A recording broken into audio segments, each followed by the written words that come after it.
The following podcast is for mature audiences only. Listener discretion is advised. The views and opinions expressed on this episode are those of the individual speakers and do not necessarily represent the views and opinions of EMX or EMP, but whether it does or not ain't none of your goddamn business. I am Magneto. You are nothing.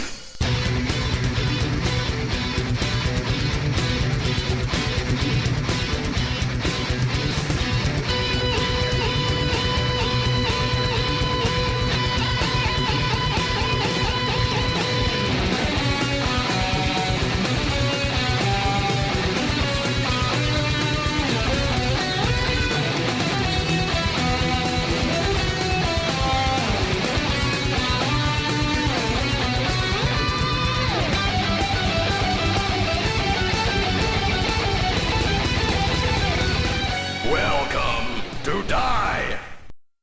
Hey everybody, this is EMX episode 141.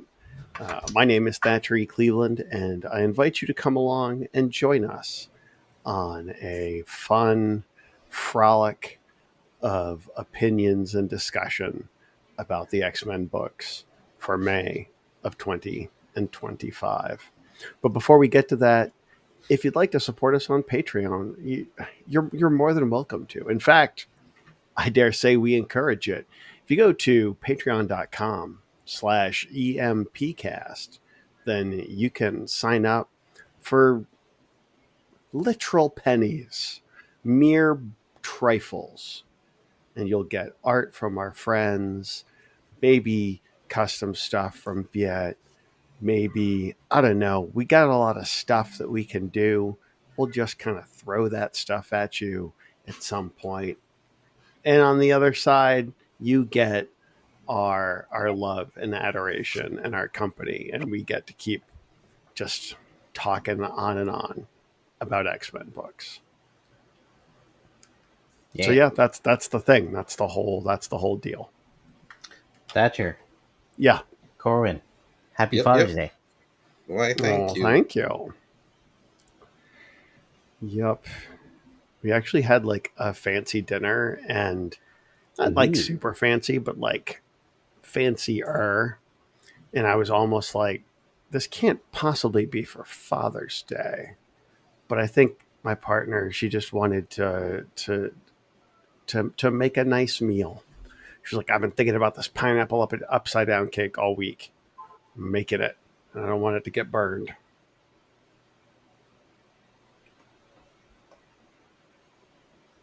Hell yeah, cake.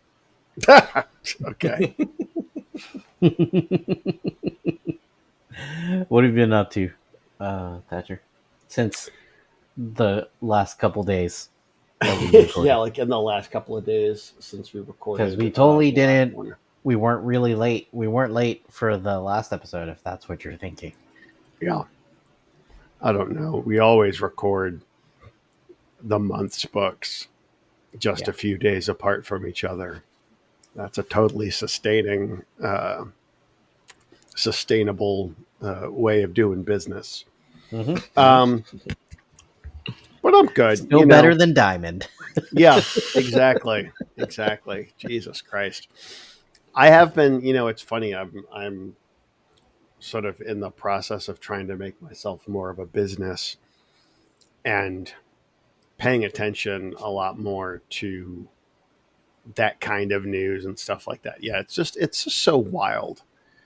Like every once in a while you get reminded just how incredibly precarious nearly every single thing in the world is. Yup. And unfortunately, comics are no exception.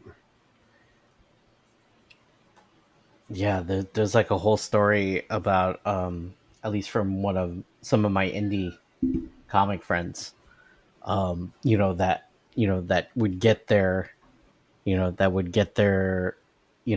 print copies for selling at conventions, right? They have it through Diamond.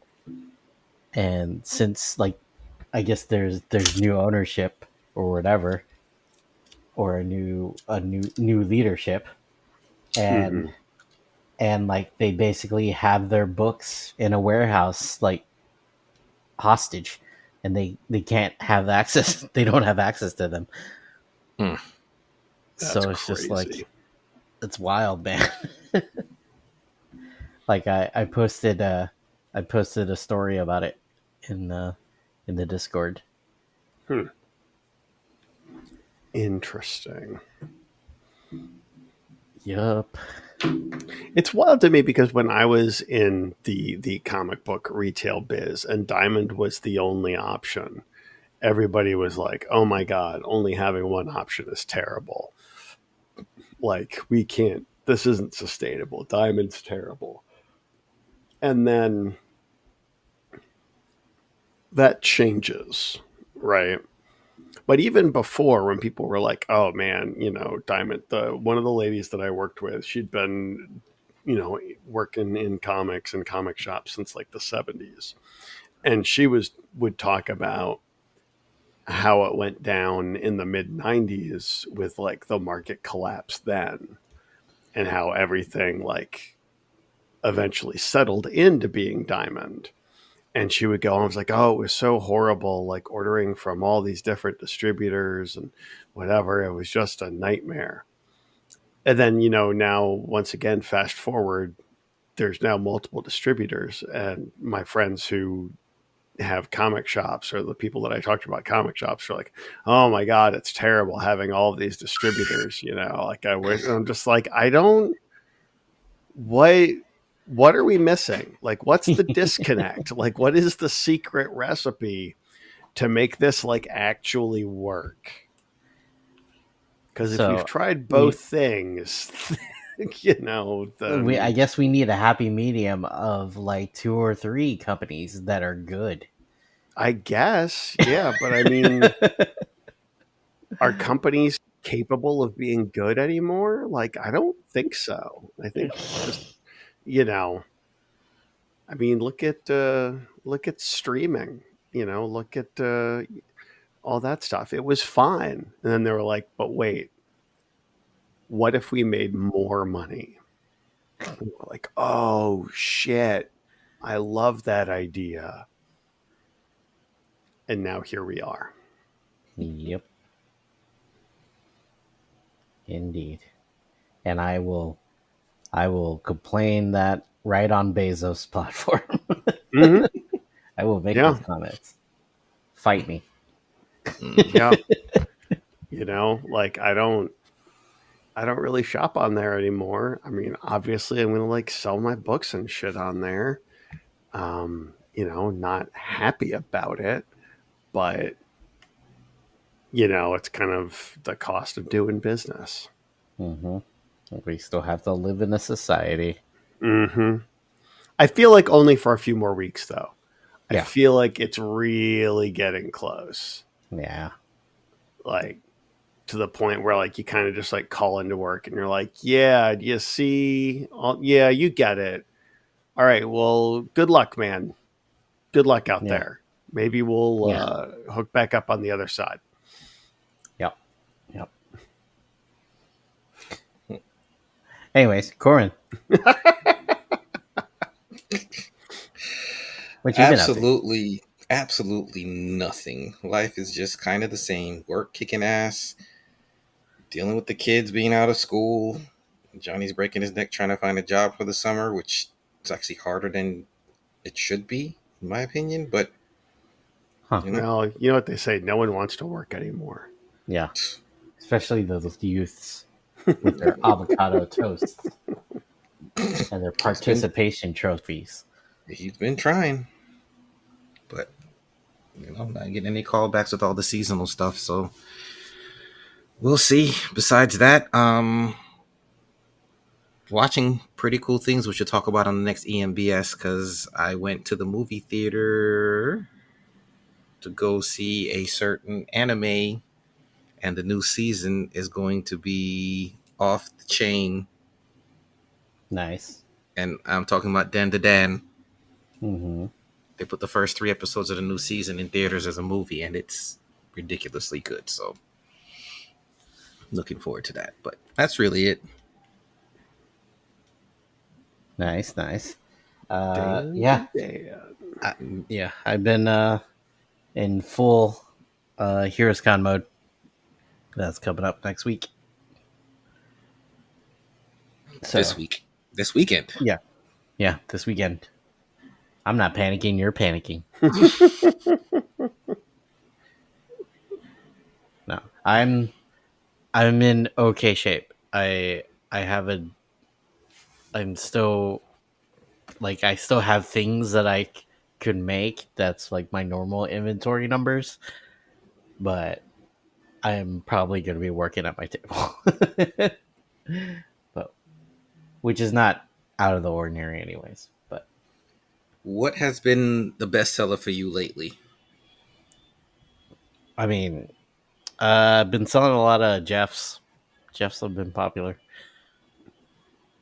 Okay. And newest thing that I'm going to be doing, because it is Pride Month, I bought some little toothpick pride flags, and I'm going to glue some magnets to them, and so my Kirby figures can hold little pride flags. Nice. So get to show that I'm an ally, and it feels, talking back to corporations, it feels a little skeevy to make a profit from a group that I'm not part of. So I'm donating all flag sales to my local LGBT community center. What a guy. Yeah. What a guy. Yeah. So we'll see how that goes. And then after Heroes Con, I'll probably put it up on my web store or whatever. But yeah, I've been busy doing that. All right. We ready to do this? Sure. I think so. Whether I'm ready or not, you've been more than fair. Anyways, welcome to EMX. I am Viet Nguyen, and with me, as always, is Corin Kroll Hello. And Thatcher E. Cleveland. sup, dog. Sup. How you doing? Anyways, this will be 1 hour of uncut, uncensored, and unscripted conversation about the X-Men books of May 2025. Watch for spoilers. Hang on to your seats, because we are starting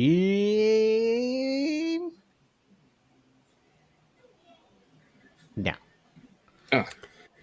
I don't know about this month, guys. I feel like this month was a little rough. I'm not going to lie. Really? Maybe I'm in the minority. We'll see what happens. Okay. But I'm gonna go ahead and get us started with Uncanny X-Men 14 by Gail Simone, art by David Marquez, colors by Matt Wilson, letters by Clayton Cowles, and 14 and 15. 14 and 15. Yeah, so I guess we might as well just do them all together. But yeah, we kind of have some more flashbacks to Henrietta and her time sort of making her way to New Orleans. She meets a young guy that's like her, contact. And, they end up driving. They're followed by, I guess they're supposed to be like early mutant hunter, Pinkerton detective type guys. And they end up killing her friend. And it turns out she's a mutant with some pretty badass mutant powers, and she can make like giant stone pointy-handed guys. And she fucks them up, and they're gonna get fucked up. And then, surprise, surprise, the voice that's been down in there talking to the new X-Men kids. What are they? The Outliers. Yeah, the Outliers. It's that very same lady. What? She's still alive? How could that be? She has a stone form. Exactly. As well. She's all stoned up. Yeah, it's pretty wild. But yeah, the kids are in there with the man thing, and we do like a weird sort of like roll call of who they are and what their powers are, like just in case you forgot, which is interesting. Because in some ways you kind of do like, it's like, yeah, Death Dream's very neat, but it's like, but what do you do exactly? I feel like I've been saying that for the past like 5 issues. He's just there, like He dipping makes the around and like saying kooky shit. And I'm like, yeah, that kid's fucking crazy. he makes the spirits do his bidding. The spirits do his bidding. See, the thing is, that's not really an answer. You know what I mean? It's like, well, what's his bidding? It's like, okay, can they make a machine gun? It's like, well, no, they can't do that. It's like, all right, well, but that's his bidding, though. He's like, So if he's they're like, not doing his bidding, then I'm just saying, at least here they lay it out. They're like, I change my state from living to dead. I dream the future. And then he does say, you know, the dead do his bidding. But at least it's like a little bit more straightforward this time around. What's the Michael J. Fox movie where he's the medium or something? Oh, Frighteners. Yeah. Yeah. And we find out that Ember's horse is like some kind of ghost horse. Yeah, Ember's dead. Like her mutant power is making a ghost horse, which is a fiery ghost horse. Yeah, a fiery. I mean, that's that's a power. Sometimes people say, "Hey, are we running out of powers to give people?"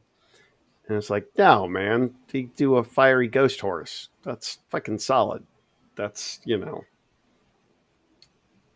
But yeah, the kids confront. Do you know how many horse girls would love to be her? I know, right? And they're like, all I have to do is set my beloved horse on fire, and you guarantee he becomes a magic fire horse. Oh yeah. Yeah. Just set your horse on fire. No, it's fine. No, you've got to do it. That's what makes the magic work. I love how, like, this issue, you got Gambit naked, damn near naked for half the issue, and as well as Wolverine. A lot of man candy here. Yeah. Well, I do appreciate, that they did the whole, like, well, apparently if you're in the Savage Land, you got to get just like butt ass naked. Yeah. Because they're like, we've been doing a lot of stuff. We're flashing back to Rogue in the Savage Land. We all had a good time when we were kids and we watched that. Now we're going to keep it equitable. Now her man is in the Savage Land and he's rocking them hoochie daddy shorts. Yeah, you need strategically shredded clothing. Yeah. To cover your naughty bits. He's straight up in his underwear. Mm-hmm. And Wolverine in his cut off shorts.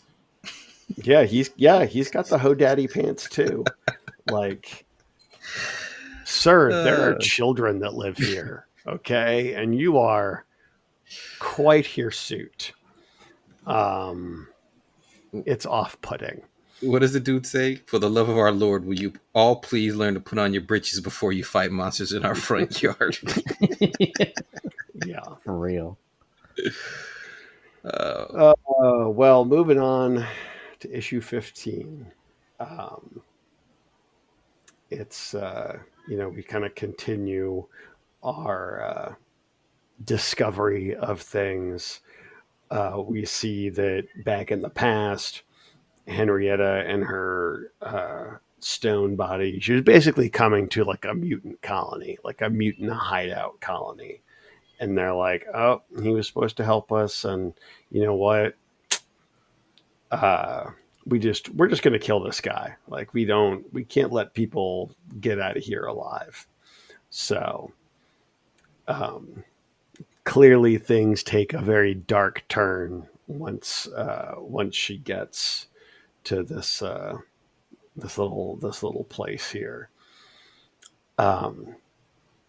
Which apparently is the artery because this guy knew all about it. And he's like, yeah, there's like a mutant graveyard in the backyard. I should have told you guys. That's on me. I should have let you know.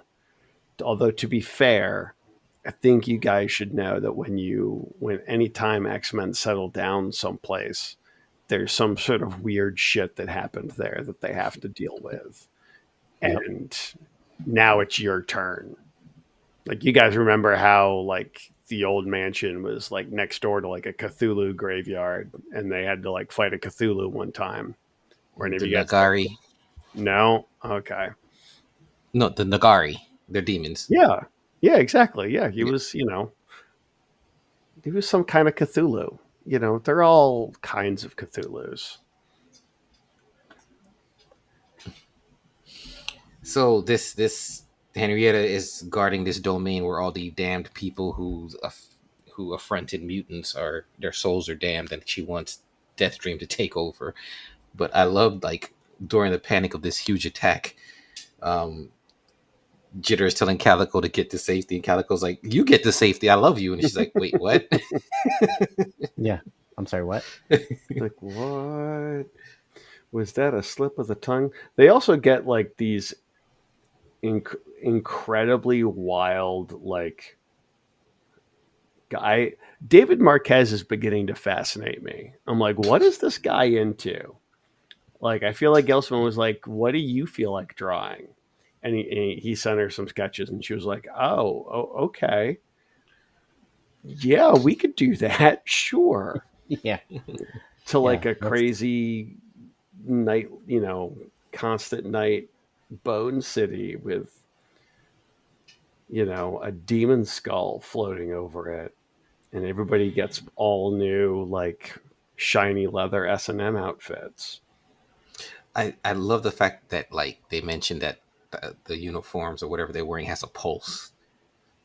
Yeah, that's and it's an interesting detail. That, yeah. No, I mean, this is a very interesting story. I just, like, it's. I think that's the fascinating thing about this book is that, like, things just kind of happen. Mm-hmm. Yeah. It's very much without, in that like, Claremont school. You're just, like, yeah, very, very matter of fact. Like, this is what it is now, and I'm like, okay, cool. Mm-hmm. Let's just roll with it. Do you guys think Chelsea is a mutant? Yeah, she's already. Wait, is that the little girl? Yeah. Yeah, she makes the domes, remember? And she told Nightcrawler knows. Oh, okay. She's like, "Don't tell anybody, please," which is scary because we got one of the Sentinel Hounds. Yeah. Closing in on the house. Mm-hmm. Oh, bro, art is just gorgeous. But yeah, this is awesome. Yeah, I dig the Inferno costumes, I guess. Yeah.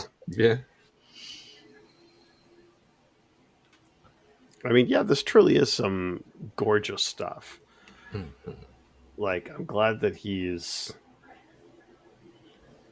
able to kind of go and come back. And it wasn't just like, hey, here's this guy who's a good artist, and he drew, like, just a few issues, and then he's gone.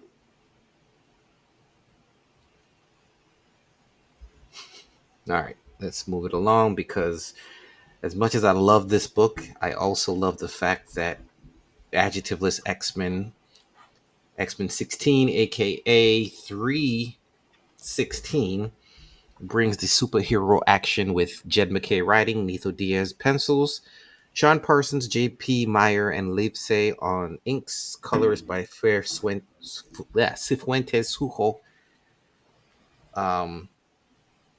And we learn, we get the deets on the whole 3K X-Men, and it's a whole team from issue 1 where Magik even cut off one of their hands in that first issue. Now she's going back for the matching set. Yeah. Okay, Rocket. Give me that arm. Which I thought was pretty damn awesome. But yeah, they're setting up a few awesome things here. You get this team fighting that, and then you also get Magneto stepping up, taking a serum from Beast in order to literally pilot a Sentinel to deal with the kaiju that's heading towards the city. I mean, this is all the superhero wham bam action that we're completely used to with the X-Men books, and that last page, splash page with the Sentinel and that kaiju is just the art on this is just ridiculous. But this is, the heart of that superhero action story. Yeah. Yeah, they are doing a very good job of sticking to this book is for this book is for this book is like for this kind of mentality. And, it's paying off. I wasn't expecting this team, like this 3K X-Men team, to be as formidable as they were. Yeah, They been came trained. off very much like Temu, like Mutant Liberation Front. Yeah, I mean, they're absolutely of like that mold. Like, just Yeah. like look at that the splash page of them showing up. I'm just like, Jesus Christ, this is straight from the '90s nostalgia vault, like nothing else. Yeah, there's a guy named Juice. Yeah. And he even says, like, the juice is loose at one point. It's like, God damn it, guys. Come on. What the fuck? Crazy. The juice is loose, baby. The juice is loose. But, they also got maneuvers, slingshot maneuvers and stuff. So I like the fact that this team came in with a plan to take down Cyclops' team and, well-trained and everything. So it's a nice touch. This book has been consistently good. Agreed. That's it. Nothing else to add. I just wanted to jump on the opposite of Uncanny. Yeah. And that's the funny thing is that it really is. It really is just like the Uncanny is absolutely like that Chris Claremonti style of just sort of taking a nice stroll through the daffodils and seeing what happens. Yeah. And this is the 90s, like, go, get to the chopper. Look at all the points on my outfit. Oh, man. But that splash page of the giant sentinel versus the kaiju. Yeah. It's pretty tight. It is definitely, I mean, and it makes sense that they'd be like, all right, now we've got like a giant mecha body for Magneto to pilot in case of emergency. Yeah, because why not? Mm-hmm. All right, Viet, what you got? All right. I guess we'll stick with the main titles. We'll go with Exceptional X-Men number 9. Written by Eve Ewing, art by Carmen Canero, colors by Nolan Woodard, letters by Travis Lanham. And yeah, the kids tie up the pile of yeah, what are they? Axo goo. Yeah, Exo. Yeah, and they run into Kitty, and and then they finally they confront Mr. Sinister. Then there's a big fight. There's a big fight, and yeah, they win, but at what cost? Because Emma gets knocked out. Yeah, she has some sort of like little mental thing. I still don't really understand his plan, Like, aside from like, hey, here's a few new mutants, let's go ahead and pick them apart and see what works. Yeah, there's something special about Exo's powers that Sinister wants to use for his clones. Yeah, I mean, he was talking about the whole like empathy engine thing in the last issue, and it's just sort of like, okay. Yeah. And then, but it was kind of interesting that they they brought back, like Sinister had one of Iceman's clones. Yeah, shards from one of his clones. Yeah, way back Yeah. from Iceman #5 from like Right. 2017 or something. And this one also stresses the like whatever the resurrection breakdown. Oh yeah, they want that's what it is. Yeah.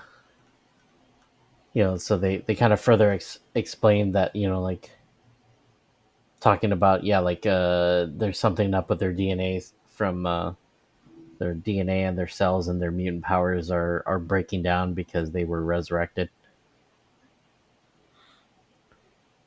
And I'm guessing that's what happened to Emma at the end. She just went into Sinister. She used Exo to go into Sinister's head, so it's probably something from doing that. Gotcha. Yeah, the stuff with like, hey, there's bad things from Resurrection. It really just feels like they kind of made an editorial decision to be like, okay, look, that was great. We're never doing that again. So figure out how to make it so that even if those guys come back, it's like, oh no, we're not going to do Resurrection anymore. It's going to lead to you getting face melty disease or whatever. Like, that's just kind of like, it feels like the vibe that they're going for with this whole like resurrection sickness. I hate it. Sickness thing. Yeah. It's like, it's a very weird kind of point to hammer in like right out of the gate. Should be like, hey, remember that stuff that really defined the last kind of era? Never again. We're going to make sure that you guys remember that it's not good. It's not good. It'll kill you. Yeah, because it's you kind of almost have to, because you're just like, why don't we just get the 5 back and we'll just revive everybody again? Yeah, and it's like, I get it, but I mean, then don't let Hickman do that. I mean, they did it already. They put them in a white hot room, never to come back, quote unquote. So, or even, but yeah, or even Hope's being gone as well, because they need Hope to make it work. And if she's not around, even if they come back, but of course it's comics, so they can always bring her back. But that's their excuse right there. Hope is gone. Yeah. Even if the other 4 come out of the white hot room, they can't do it without her. So. All right. Yeah, very, very strange. Yeah. Still a solid book. Oh yeah. The book itself is a lot of fun. What else was fun on this list then, Thatch? Oh, what else was fun? Or not fun? That's an excellent question. Too fun or not too fun? Yeah, to fun or not to fun, indeed. All right, well, let's do Hellverine #6. That was pretty wild. Written by Ben Percy, with art by Raphael Iannico, colors by Brian Valenza, and letters by Travis Lanham. You know what Hellverine reminds me of? Hellverine reminds me of like a direct to VHS horror movie that you would also maybe see like in the mid 90s on USA at like 2 a.m. Or like Saturday afternoon. Or heavily edited on Saturday afternoon.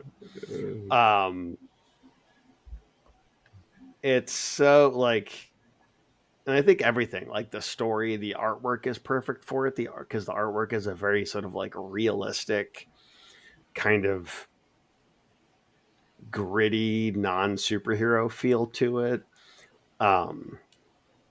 Plus, there's Hellverine, which is the most insane. Like we were talking about 90s shit earlier. Like that's peak. Anyway, he gets he hooks back up with the guys at the sort of like, I forget what this little occult demon task force is called. But he gets a new motorcycle, which is Project cool. Hellfire. Project Hellfire, that's the one. And they go to investigate this family that was killed, and it's like they all sort of basically started killing each other. Even the fish in the fish tank were killing each other. And then he senses the demon stuff. He digs up the basement, and there is the finger of the Hell Hulk. Bum, bum, bum, Hell Hulk! Which apparently they've just been reassembling this Hell Hulk in their basement. Yeah, that's a good idea. Yeah. Yeah, they're like, oh, this guy, like, he looks. Let's make sure that he has all of his fingers, so it's much easier for him to punch us to death later on. And nothing can go wrong. Yeah. Yeah, this book is just so wild. And then at the end, they find the head of the Hell Hulk. And he's looking very annoyed. Yeah, it's like all like the places that the body parts have been or like are, like everyone's just fucking crazy there.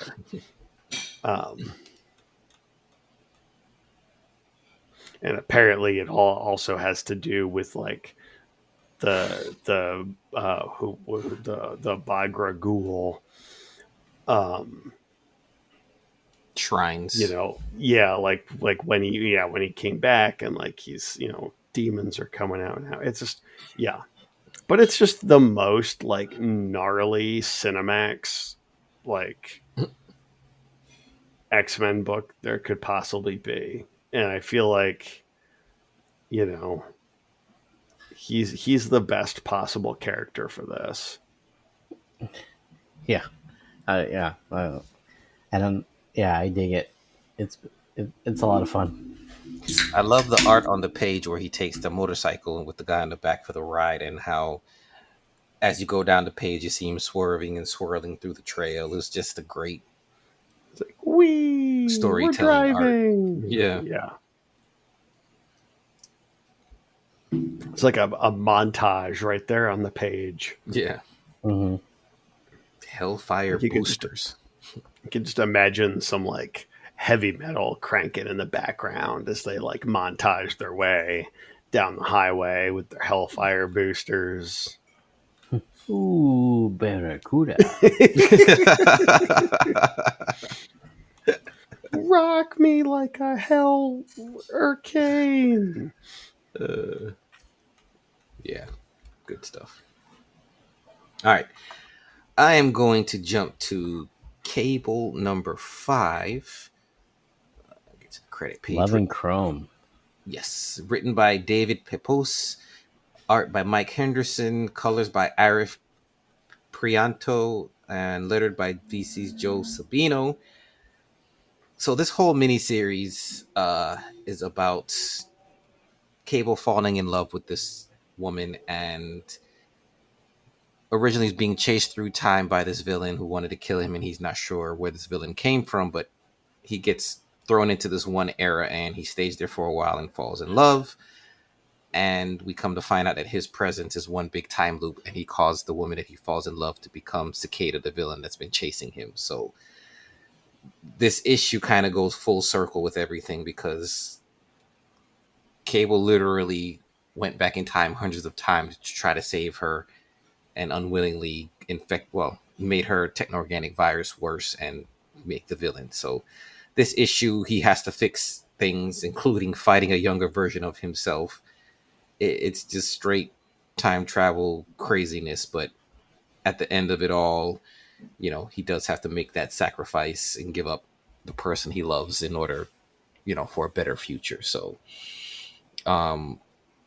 the art is so-so. It's a little rough in certain places. The artist still has some growing to do, but overall this was just a fun story. Went on a little bit too long. I think they could have probably trimmed it to 3 issues instead of 5, but if you like Cable, this is just a solid story.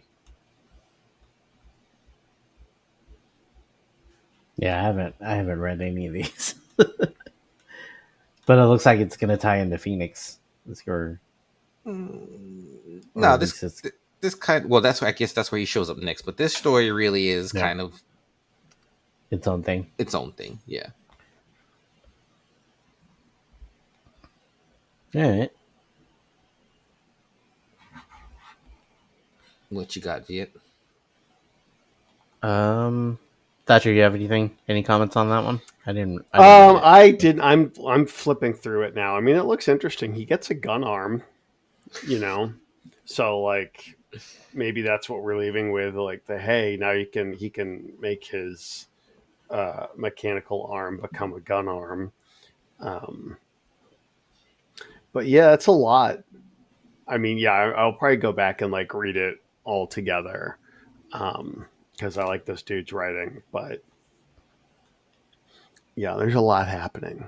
Well, I did spoil like the major reveal of last issue, but Eh, it's good. Yeah. it's not like finding out that Mr. Sinister's in the book like 3 issues ahead of when he actually shows up. We're not petty about it. You're petty about it. Exactly. Yeah. You know what? I think Brevoort actually did make a comment on it somewhere. I think on his, what's it called page. I have to find it, but he did make a comment about it. And I guess it was worth it to that he them. fucked up. No, I guess it was worth it to them to try to at least get more people to pick up the book, supposedly. So, Oh yeah, Brevoort admit that he messed up. Nah. I don't know. I feel like that opens the door to like a whole different discussion.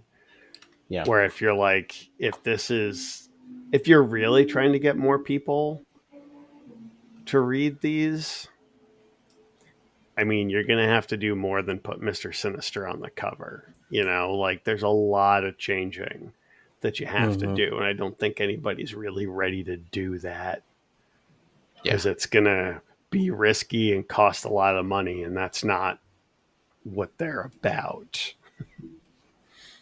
Yeah. All right. My pick is Laura Kinney, Wolverine, number 6.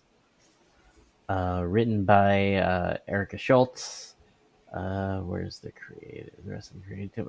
Giada Belviso is the artist. Colorist is Rochelle Rosenberg. Letterer is Corey Petit. And this is interesting. Last time she was zapped into some kind of dimension or something, and throughout this whole book is just Laura and Gabby with Logan. Yeah, can you hear me? Yeah, I lost you for a minute, but go ahead. Okay. Yeah, so we have Laura and Gabby with Logan as their dad, and in this world, like she has like a mental illness. She has some PTSD and thinks that she's, that like her life as Wolverine was like all made up, and yeah, and so she's starting, and then she's like meeting other characters or other people, including Julian. So I don't know. This was kind of interesting. I wasn't expecting like a sitcom kind of situation, but I was like, okay, I'm in for it. It's very much that episode of Buffy where she's in the mental institution and they're like, no, all this stuff about being the Slayer and everything is just a mental, whatever. It's all taking place inside your head. Mm-hmm. So was this this when her mom was dead? I think it was after her mom died. Yeah, and she's dreaming her mom was back too. Oh. Yeah. Yeah. But yeah, so it's an interesting tack to go. We need Gabby back on a regular basis. Agreed.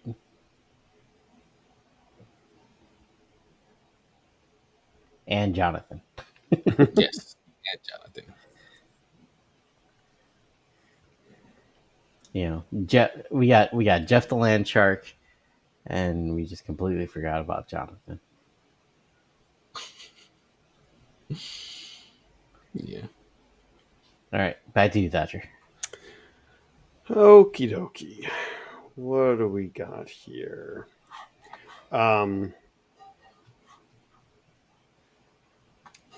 Let's do Storm number 8. I remember thinking that was all right. But yeah, after Thor showing up and being like, "Hey, what's going on?" I'm like looking all kind of like weird and threatening. It's like, no, I'm just here to just say what's up. Thunder God Council, we're talking about some stuff. So if you need anything, here's a feather. You know how to get in touch with me. So yeah, it's kind of interesting. Oh yeah, written by Murewa Ayodele, art by Lucas Wernick and Mario Santoro, art by colors by Alex Giumares, and letters by Travis Lanham. Yeah, a whole lot of kind of back and forth with the cosmic stuff, and then like what's going on in Brazil. So that part kind of a little confusing. They do decide to they're like, hey, we're gonna do a page where it's a gag where both Black Panther and Tony Stark have weird and terrible love lives and marriages, and Reed Richards is like, who, me? Couldn't be me, guys. Yeah. It's like, bro, you don't pay attention to your family like 75% of the time. But guess who's not divorced? Yeah, okay. Congratulations that you stuck through it, merit badge. You get ultimate nullified these nuts. Yeah, basically. But after all of this stuff, she basically gets summoned to the FBI, and like they're like, hey, we want to, and like weird alien FBI agent is basically like, hey, we're going to run down about, like all this stuff you've been doing. It's very sort of, it's usual like government shit where it's like, yeah, they're assholes. And they're just bringing her in to harass her. But they're like, oh, so you knew about Xavier. Okay. Oh, you knew about, what happened when you were over at Doom. Like, oh, do you still have warrants out in Egypt? And also, hold on, let me smoke my weird alien hookah. It's nitrogen. My nitrogen hookah. But yeah, it'll be very interesting to see like where exactly this is going, because this just like seemed like it came totally out of left field. Like all of a sudden it's like, oh yeah, and now you have to go talk to the government, and you're being interrogated by a weird alien. I mean, she is an Avenger, so I guess she's responsible for international incidents and stuff. Yeah, I guess. And as much as I like the art throughout most of the issue, there are definitely some pages. Like there's a page here. They have like an actual like title page in addition to the title page that they already had. So that was weird. But then there's this, when she arrives at FBI headquarters. Where did you go?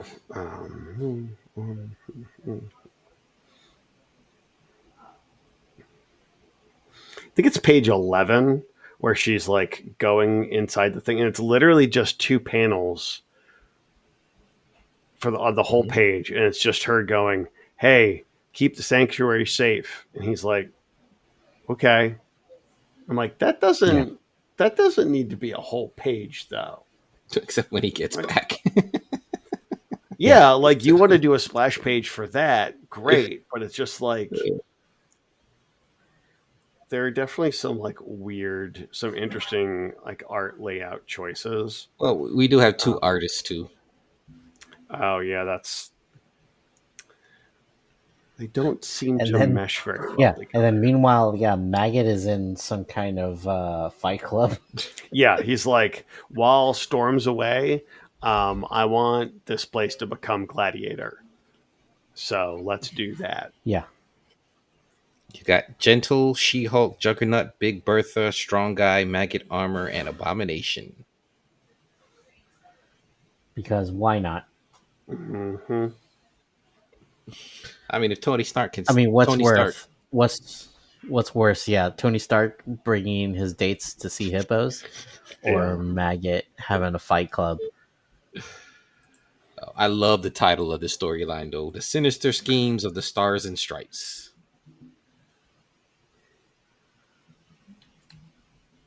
And then we still have this Hadad the First, Storm God, I'm guessing, from back at the beginning, who seems to be making his way back. But I just love how they describe him here. It's like the Phoenix Force was his armor and Infinity was his shield. Yeah, and then we get a rare appearance of actual canonical God. Yes. Oh, I missed the first part. He wove eternity as his cloak and forged death into his war club.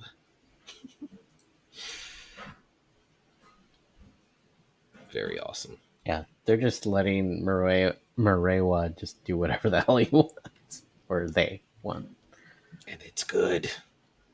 Yeah, it's a little disjointed. Like I said, I think last episode, where just like every time I start a Storm issue, I'm just like, did I read the last issue? Yeah. I'm like, did I miss one?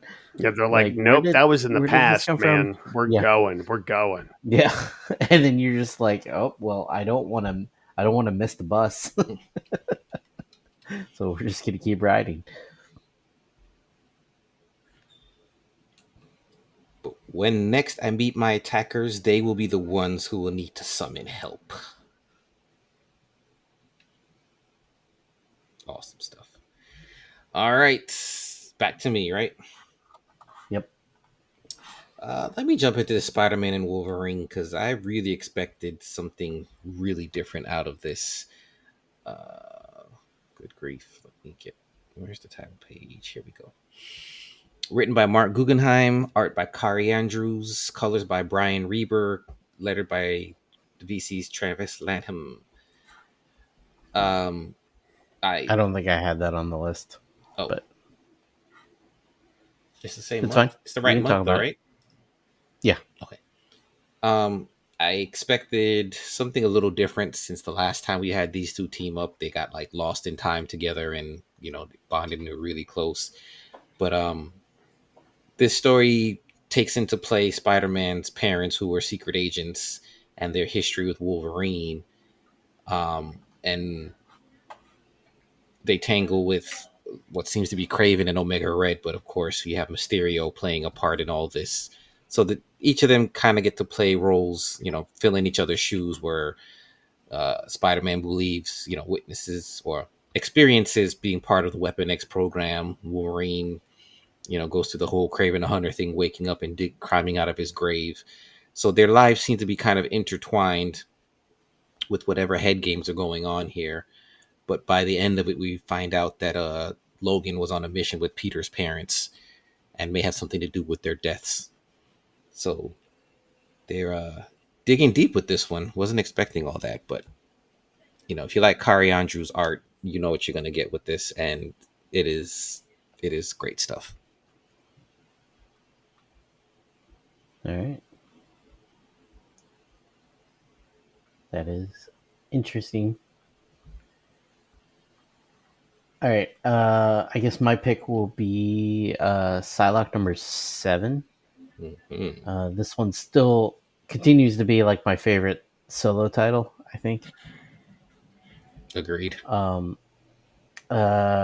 by Alyssa Wong, art by Vincenzo Caratu and Moise Hidalgo, and colors by Fierfuentes Suho, letters by Ariana Mayer. And this just concludes the her interaction, Psylocke's interaction with Death Dream, and we just kind of get a little more backstory of her and her. Let's see, what was her friend's name? Is I'll look it up. Keep going. Mitsuki. And like you basically know that she died, but maybe she didn't, and she's sort of still getting and despite like her physical form manifesting in the world, like in even Magik and Rogue can see her, and they do defeat her, but she's still haunting her, and the issue ends with her making a trip back to Kyoto. Going to nip this thing in the bud. Get to the bottom of it. Yeah. I love the fact that Psylocke has to point out that yeah, she's a psychic and stuff like that, but those are her mutant abilities, but she's been a ninja all her life. As she throws down with her sword while Rogue borrows her powers. Mm-hmm. Really liking this story arc. Or this book altogether. So, it's a history that we don't know anything about. It's all new stuff that they can build on. Yeah. And I guess we're still feeling the Grey Crow connection here, that them as a couple. Yeah. I'm cool with it. And the art's really good. Yeah, this is some solid art. Deathstream doing his thing. Did you read this one, Thatcher? I did not, but I am definitely intrigued flipping through it. Oh, so it's definitely worth reading. It's going to be one of those ones where I'm going to have to go back and check it out. But and you're not wrong. The art is pretty. The art is pretty sweet. Yes. Agreed. All right, back to you, Thatcher. Oh, back to me. Back to me. What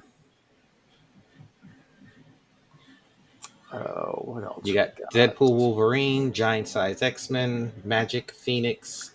Oh yeah, Giant-Sized X-Men. I guess we'll Wolverine. Talk about that. All right. This is a weird book. Let me get the credits page kind of there. Yeah, written by Jackson Lansing and Colin Kelly. Art by Adam Kubert. Colors by Laura Martin. And basically we start off with a sort of a Mad Max-esque future wasteland where it turns out to be Legion going to a big rock head that I guess is also Legion, but this is basically right after. Oh, is that part of Krakoa? That's what's left of Krakoa. Oh, okay. But yeah, it's basically Kamala Khan gets transported back right to before Giant-Sized X-Men #1. And I guess I forgot that they knew each other, or that Cyclops remembered that he was in the future as a teenager and met her. Yeah. So that was kind of interesting. Yeah. I was like, wait, what? I was like, oh yeah. All new X-Men. That should have been erased, but I guess maybe just seeing Kamala triggered the memories. Yeah, I mean that's what I kind of figured it was like it's sort of like a dodge with that. Um, but yeah, it's and then they get attacked by the weird Legion from the future, and they have their Krakoa fighting mission. But and she convinces them to, you know, Krakoa to go up into the sky and take him, with them. But she gets time zapped again, and she arrives just in time for the Dark Phoenix saga. So I do like that this Legion is dead. The main personality is dead, and these are just all the various personalities that are controlling his body. Um, so I do like the fact that he's just crazy. It's just these random personalities in his body trying to undo time. Isn't he always crazy though? No, don't you remember? I Control Me. He got control of it for a good while. He's still a little crazy. But we see Miss Marvel using her mutant powers here. Did you guys notice? Yeah, Yeah, she's got like the weird like glowy hair. little sparky powers. Right from the movies. Yeah. I wonder if that's sort of this is sort of like their way of getting it so she has the powers. Maybe. Oh yeah, 100%. Yeah. Yeah, they were like, look, she's got these powers on TV and in the movie. Just give her, because we can't do the giant stretchy shit. That's too expensive. So you got to Or give it's her too, these other ones. or it's two Reed Richards who's coming. So Yeah. how do we like the backup? Um.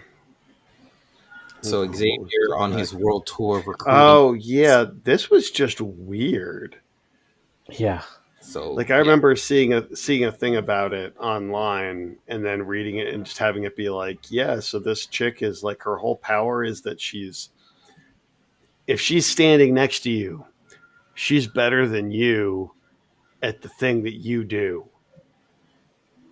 which is an odd power, and she basically like out telepathies Xavier, and it's like, well, I guess you guys will see me again in a few months when this will become relevant. Dun dun dun.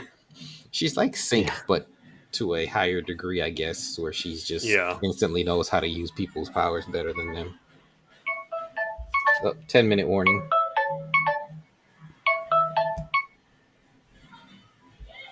Yeah, it's interesting. But like how do you have this without like like just like any time travel story, right? Like how do you do this Ripples. without yeah. Yeah. Then again, like they had Moira, Moira not like having powers and stuff, so I guess Or Xavier mind I'm wiping them. interesting. Yeah. It is interesting. All right. Got about 9.5 minutes. Let's go with Phoenix number 11 because I had no clue where this was going to go going into it, and that's what made it all the more interesting. Stephanie Phillips writing, Roy Mercado on art, Hava Tartaglia on colors, and VC's Corey Petit. And we get a flashback of Jean and her sister, which we realize is a nightmare, as Jean definitely can pick up something's going on. We got Scott powerlifting, looking buff as hell. But, Jean's trying to definitely get into the source of what's bugging her. So she enters the white hot room, which we don't actually get to see Krakoa and the other people. But in there, she finds Sarah, of all people.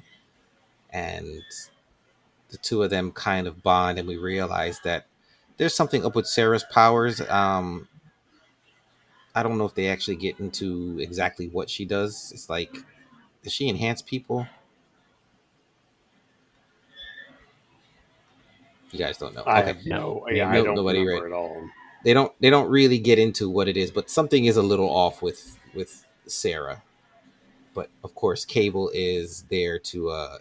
You see a scene with Cable's like trying to figure out some stuff going on, but he realizes he needs to go back to the past because something's fishy going on. So he says he's going to go visit his stepmom, which, well, I guess it's true. Normally he'd say his mom, but I guess with Madeline still around, he has to differentiate. Yep. So solid stuff. It's pretty interesting. Yeah, there is a blown up metal arm at the end of the issue. Mm-hmm. Yeah. It's weird how Jean's hair keeps become like they're doing like the sort of like blonde fire effect on her hair Mm-hmm. on some things. Like it's an interesting look for her because it just makes her look blonde. Well, that's true. Yeah, Strange. Yeah. she has her flames motif. Mm-hmm. Grey Haven. All right. I guess. Oh, she says it here. Her ability is to unlock latent mutant abilities. She can unlock someone's full potential. Sorry. Yeah. So, sort of like Fabian Cortez kind of thing. Yeah, or Sage. Yeah. Just without being an asshole And- about it. Yeah. Yeah. Nothing bad came from Cortez Mm-hmm. except everything. All right. Last 5 minutes. You want to take us home? I mean, we got Magik, we got Deadpool, Wolverine. Yeah. Let's go Wolverine number 9. Saladin Ahmed on the writing, Javier Pina on the art, colors by Brian Valenza, letters by Corey Petit. And yeah, Wolverine is just still like there's a lot of exposition. Just just Wolverine talking about wanting to deal with his mom, and he gets to the Hallett house only to fight Vertigo and Harpoon. Yeah. Fight the Marauders, and we see the person behind it is maybe Sabretooth. Well, from the minute you have Marauders. Oh, go ahead. Yeah, the Marauders. But like, yeah, and so he gets a strong scent, and the scent who he thinks is behind it is Sabretooth. And I think it's too soon. I definitely not a fan of this story. The way the story is going. definitely think Yeah. it's too soon, but by the time you throw out the Marauders, you get into their clones and Sinister, so that Sabretooth is probably just not the clone. Go ahead, Thatch. I don't know. Yeah. Yeah, like it. I feel like it's got to be more than that.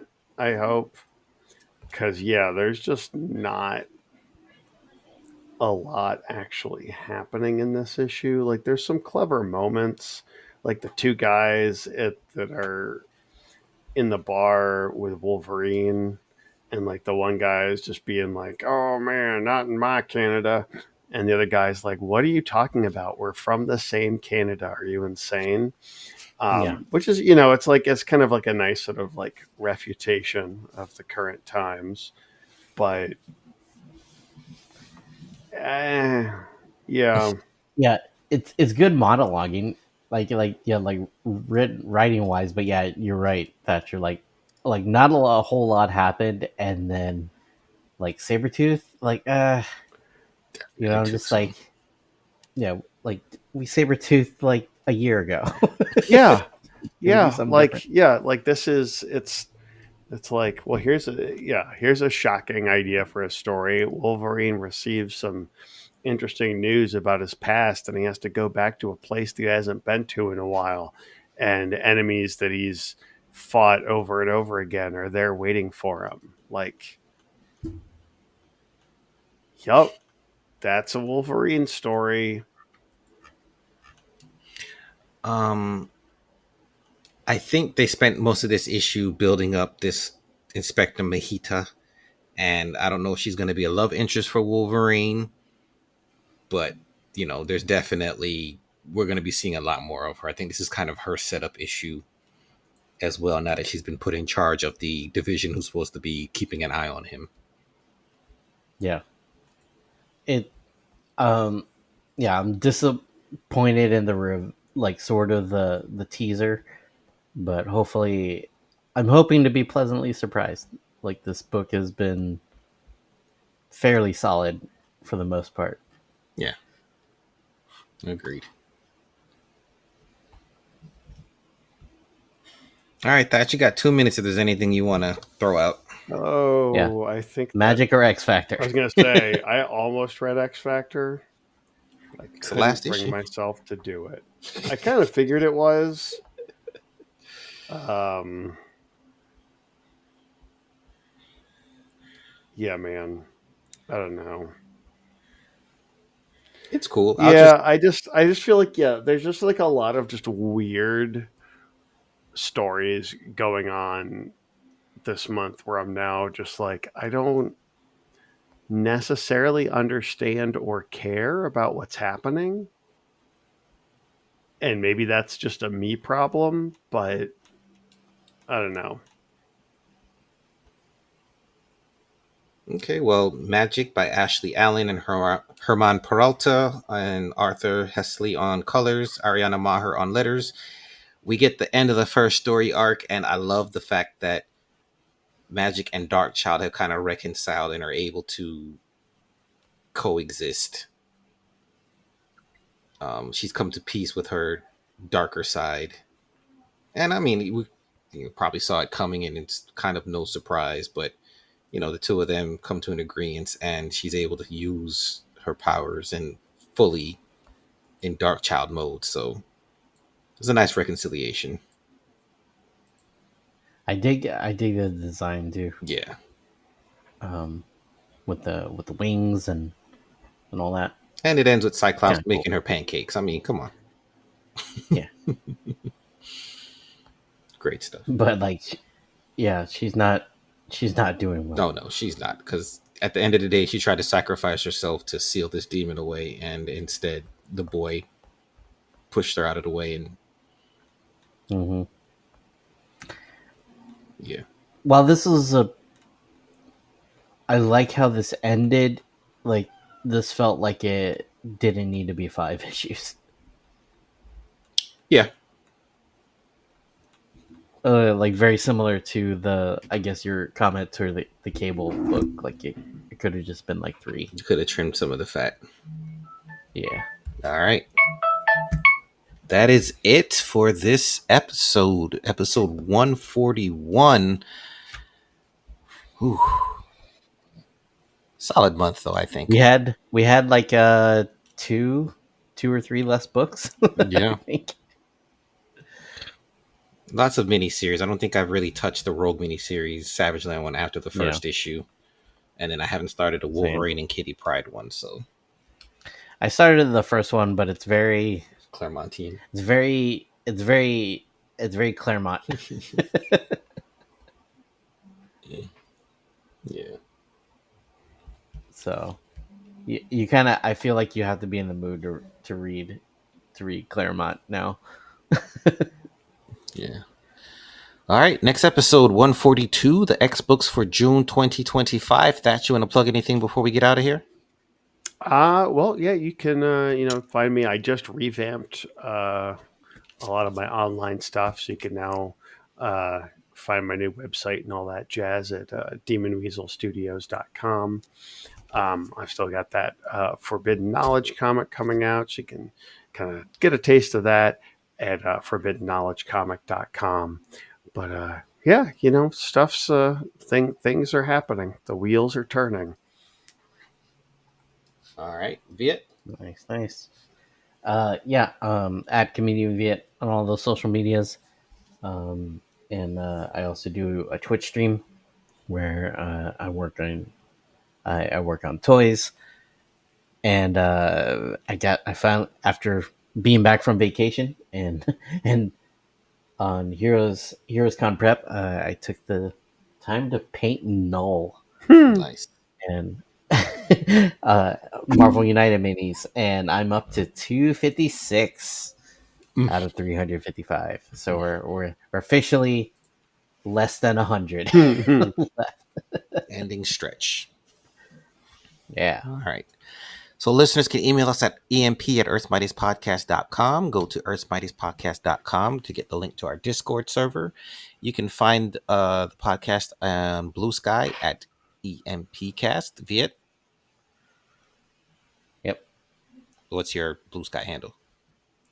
Oh, at Communion Viet. Thatch. demonweasel.bluesky.social. That's the me. All right. And with that, the episode draws to a close. We hope you survived the experience. See you next month. Bye-bye. Peace.